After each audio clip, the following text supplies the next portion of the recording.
Hi everyone, I'm Paige Abbott from Sana Psychological and Go Grow Yourself, and today we are going to talk about dealing with big emotions using a somewhat unusual principle that's very effective. Stay tuned.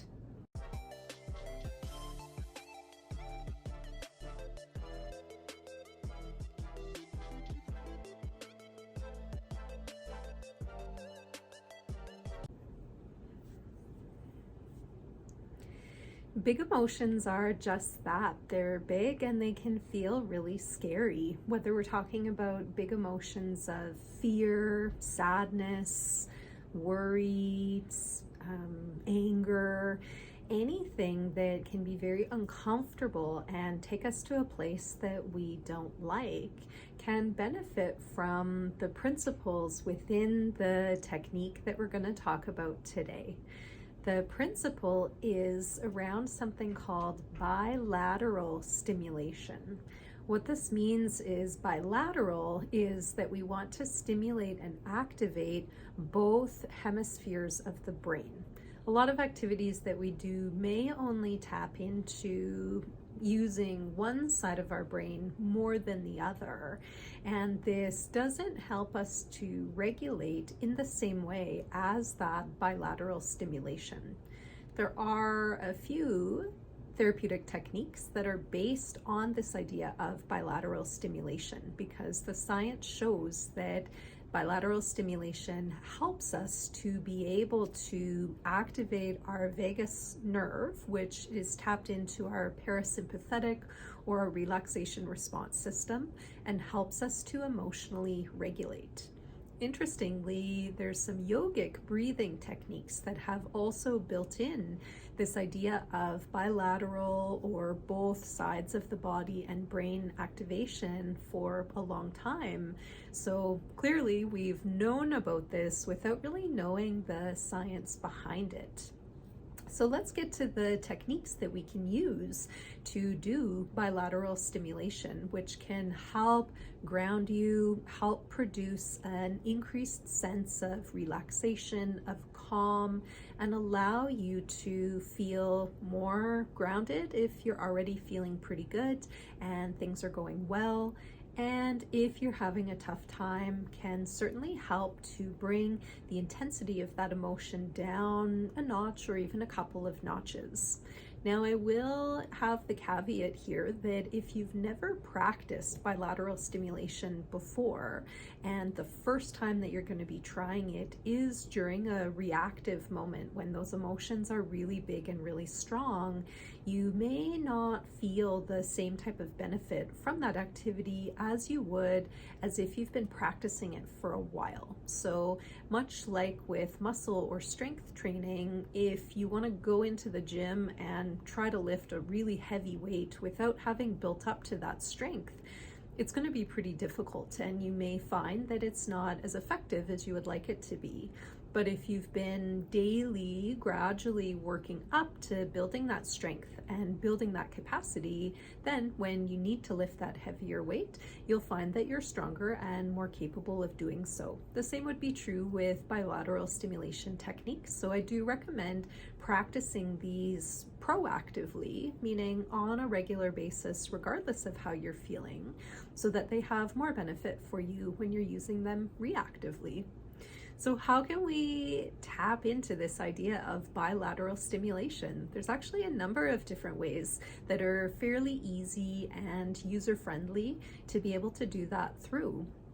One of them we'll start with is eye movement. So this is that therapeutic technique that I was mentioning, which is called EMDR, which stands for eye movement desensitization reprocessing therapy.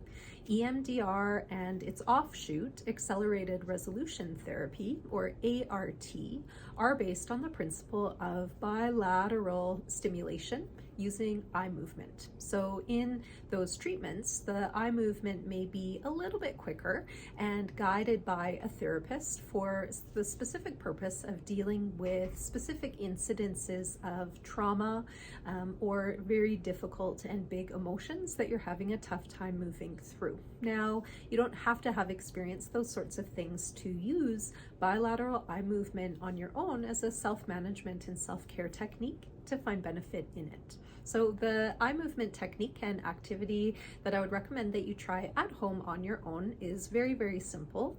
All that you need to do is have your head still and straight, and then you're going to look your eyes to the right. You're going to do that for anywhere from 30 to 45 seconds, or until you notice what just happened to me, until you notice that you have a physiological response. Maybe it's a yawn, maybe it's a sigh, or maybe it's a big swallow. Once you've had that, or after that 30 to 45 seconds has passed, you can gently put your eyes back to center and then do the same on the other side.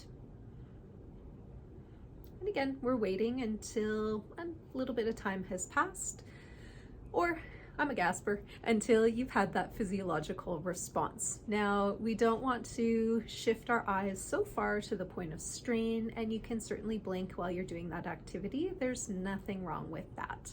What we're doing there is we're balancing both sides of the body in that eye movement, and we are activating the vagus nerve response system in the process. So we can use eye movement. We can also use physical movement, such as tapping. Some of you may already be tappers. You may notice that you're foot tappers. The challenge is sometimes we are tapping on one side. We're kind of tapping one foot rather than both. And that's the bilateral stimulation movement that we want to literally tap into here. So you can tap your feet, so toes back and forth in a rhythmic fashion. So you generally don't want it to be too quick, because that can add to some of that emotional activation that you might be feeling. So just in a nice rhythmic way, back and forth, back and forth. You can honestly do that as much as you need to throughout the day. Again, I would recommend doing it proactively, so even if you're feeling pretty calm and relaxed, but you can also do it reactively as well if you're feeling some agitation or other strong emotion. Moving up the body, we can also do tapping just with your fingertips on your knees. So again, back and forth in that rhythmic way.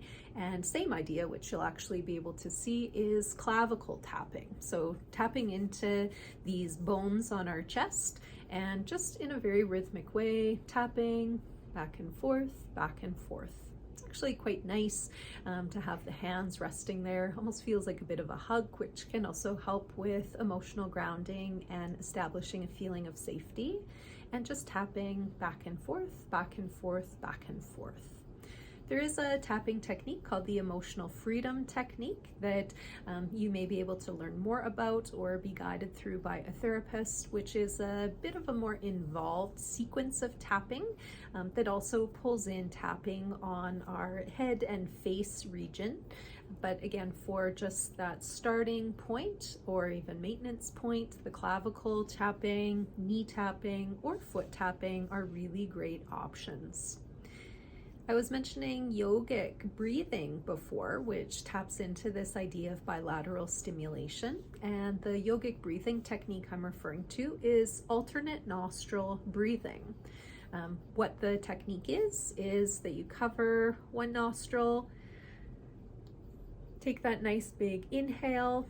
I actually can't do this one very well because of some nasal issues that I have, but you'll clog one nostril, plug it, you'll exhale or you'll inhale, nice big inhale through the nostril that is not plugged.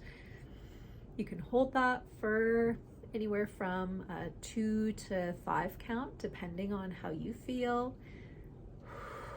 And then a nice big exhale. And then you do the same on the other side. So essentially, every inhale is going to be done by a different nostril. You'll plug, you'll inhale, you'll hold, and then you'll exhale.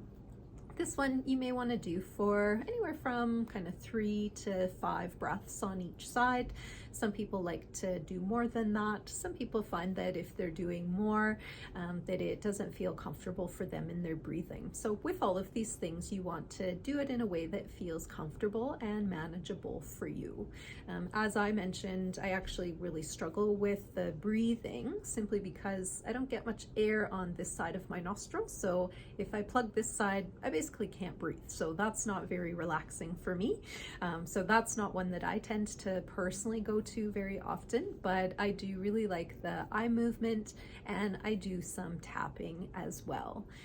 The other one and the other sense that we can bring into this idea of bilateral stimulation is sound. And there is a specific type of meditation out there which is freely available on YouTube, which is called binaural beats meditation. These can occur at different frequencies. A lot of the times they're referred to as chakra cleansing meditations. You do want to do these meditations with earbuds or earphones on or in, because what's happening in that sound, although it's not super obvious, is that it's sending tones and frequencies back and forth. So oscillating back and forth in that same rhythmic way as we've been talking about with eye movement and with tapping and breathing, that it's sending sounds back and forth to activate both sides of our ears and therefore our brains. These are all techniques that could be used daily if you have experienced a significant amount of trauma, and or you recognize that you struggle from a higher amount of anxiety. I would recommend picking even a couple of these and practicing them daily, at least once, maybe if even a couple of times per day if that's possible for you, just to really help give your nervous system a chance to regulate itself and to start to find a place of some calm and some grounding. This, in addition to other therapy, other self-management techniques, and other things that you do as part of a healthy lifestyle to take care of yourself, can make a huge difference in your quality of life. At this point, there is a practitioner on our team who's happily offering accelerated resolution therapy, which at the beginning when we were talking about eye movement does bring in some of those principles, and it's designed to help people process big emotions as well as events that have had a significant and long-lasting impact for them that they would like to change their relationship with. Thank you so much for tuning in. I hope that you find some value in some or all of these techniques, and take care of yourself, and we'll talk soon.